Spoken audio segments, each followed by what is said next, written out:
बिस्मिल्लाहिर्रहमानिर्रहीम। एक मुल्क के अंदर बादशाह रहता था। ये हमेशा अपनी रियाया के साथ इंसाफ करता था। इसके इंसाफ के ऊपर फैसले करने की वजह से लोगों के अंदर मोहब्बत पाई जाती थी। अगर कोई भी शाही बंदा किसी जुर्म या जुल्म में पकड़ा जाता था, बादशाह इसे भी काफ़ी सख्त से सख्त सज़ा देता और इसी वजह से ही इसके पूरे मुल्क का निज़ाम अच्छे तरीके से चल रहा था। एक मर्तबा ये अपने महल के अंदर बैठा हुआ था। इसे अचानक ख्याल आया कि काफ़ी दिन गुजर चुके हैं कि मैं शिकार पर नहीं गया। इसने वज़ीर को हुक्म दिया कि सारी तैयारियां मुकम्मल की जाएं, हम इसी वक्त ही शिकार के लिए रवाना होंगे। वज़ीर ने बादशाह के हुक्म पर अमल किया। उसी वक्त सारी की सारी तैयारियां मुकम्मल कर ली गईं और बादशाह के साथ सिपाही और इनकी देखभाल के लिए नौकर चाकर महल से निकलकर बादशाह के साथ रवाना हो पड़े। अब बादशाह का काफिला अपने सफ़र पर रवां दवां था। कुछ देर बाद ये एक गहरे जंगल के अंदर आ गए। यहाँ पर बादशाह के हुक्म के ऊपर डेरा डाल लिया गया। रात काफ़ी हो चुकी थी। बादशाह ने कहा कि अभी रात काफ़ी हो चुकी है, सुबह होते ही हम जंगल के अंदर घूम फिर कर शिकार करेंगे। जैसे सुबह हुई, बादशाह ने अपना पसंदीदा घोड़ा साथ लिया और जंगल के अंदर शिकार करने के लिए घूमने लगा।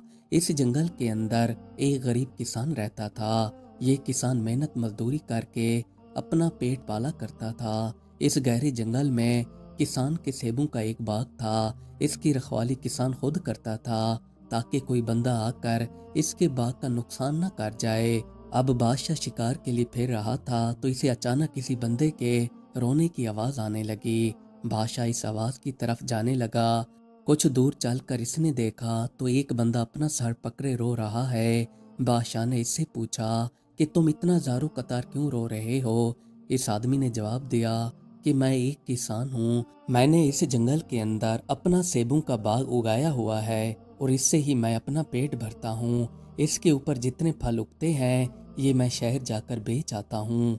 मेरी आमदन का जरिया यही बाग है। अब रात को मैं इस बाग के अंदर रखवाली के लिए सो रहा था तो चंद लड़कों ने आकर मेरे बाग के अंदर तहस नहस करके काफी सारे सेब लेकर चले गए। जब मैंने इन्हें रोकने की कोशिश की तो इन्होंने मुझे मारा पीटा। अब आप ही बताएं, मैं रोऊं नहीं तो और क्या करूं। बादशाह ने किसान से कहा कि मैं इस मुल्क का बादशाह हूं, तुम फिक्र मत करो, मैं तुम्हारा इंसाफ करूंगा। यहाँ से कुछ फासले पर कैंप लगे हुए हैं, वहां पर जाकर तुम बैठ जाओ, मैं शिकार करके वापस आता हूँ। किसान अपनी जगह से उठा और बादशाह के कैंप की तरफ चला गया।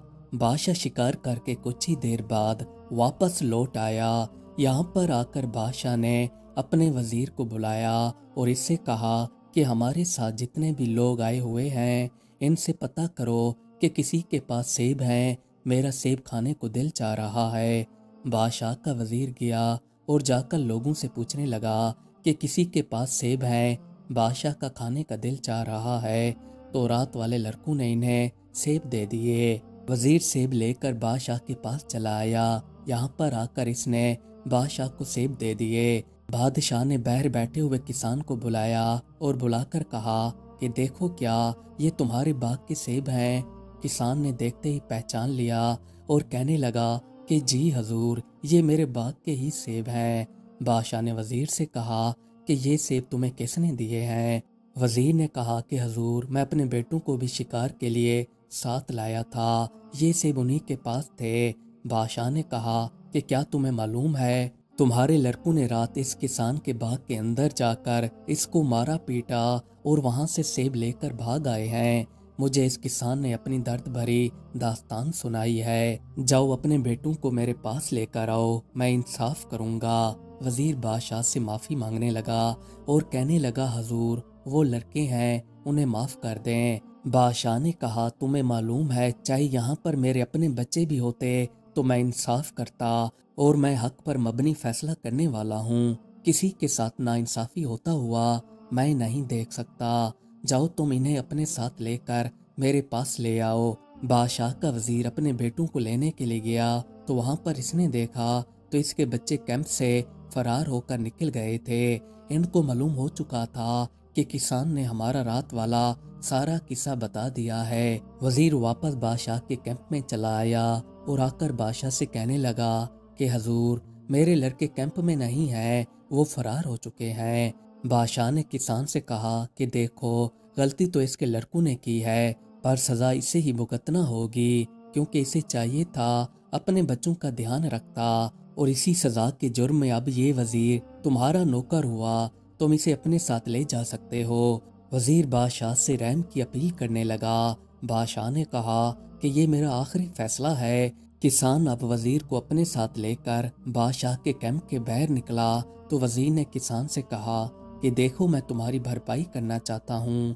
اس نے اسی وقت 1000 اشرفیوں کی تھیلی نکالی اور کسان کو دے دی اور کہا کہ کیا تم ان اشرفیوں کے بدلے مجھے آزاد کر سکتے ہو؟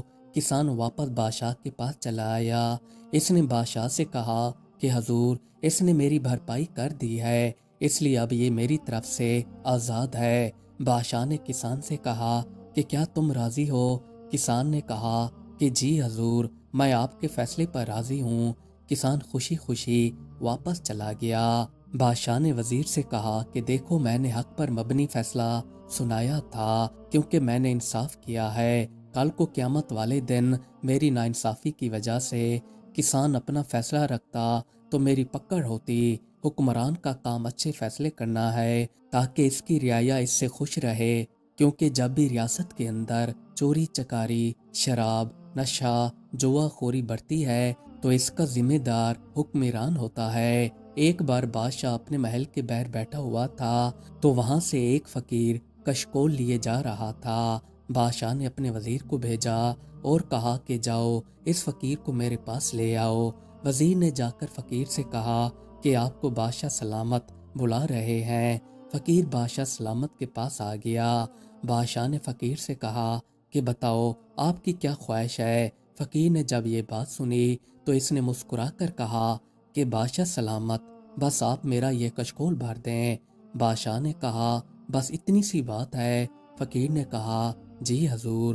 بادشاہ نے اسی وقت اپنے گلے سے ہار اتارے اور ساتھ ہی ہاتھوں کی انگوٹھیاں اتار کر اس کشکول کے اندر ڈال دیں، پر ہار اور انگوٹھیوں سے کشکول نہیں بھرا۔ پھر ساتھ ہی ٹھہرے وزیر سے بادشاہ نے کہا کہ تم یہ اپنے قیمتی ہار اور انگوٹھیاں اتار کر اس فقیر کے کشکول میں ڈال دو۔ اس نے بھی اپنی ساری قیمتی چیزیں اتار کر کشکول میں ڈال دیں، پر پھر بھی کشکول نہیں بھرا اور یہ ویسے کا ویسے تھا۔ اب بادشاہ کو شرمندگی ہونے لگی کہ میں ایک بادشاہ ہونے کے باوجود بھی ایک چھوٹا سا کشکول نہیں بھر پا رہا ہوں۔ اس نے وزیر سے کہا کہ جاؤ خزانے سے کچھ قیمتی زیورات لے کر آؤ۔ وزیر چلا گیا اور جا کر قیمتی زیورات لے آیا اور لے آ کر کشکول کے اندر ڈالے تو کشکول پھر بھی نہیں بھرا اور یہ بڑھتا گیا۔ بادشاہ نے حکم دیا کہ پورے کے پورے خزانے کے منہ کھول دیے جائیں اور اس کشکول کو بھر دو۔ خزانے کے منہ کھول دیے گئے اور کشکول کے اندر لے آ کر ڈالتے رہے، پر پھر بھی کشکول بھرنے کا نام نہیں لے رہا تھا اور بڑھتا جا رہا تھا۔ بادشاہ نے اپنے تمام وزیروں مشیروں کے زیورات اتار کر اس کے اندر ڈال دیے، پر پھر بھی کشکول ویسے کا ویسے موجود تھا۔ اب فقیر یہ منظر دیکھ کر مسکرا دیا اور اپنی راہ چلنے لگا تو بادشاہ نے درویش سے کہا کہ اے مومن بندے، آخر ماجرا کیا ہے؟ آپ نے اتنے سارے زیورات ڈال دیے ہیں پر پھر بھی کشکول بڑھنے کا نام نہیں لے رہا۔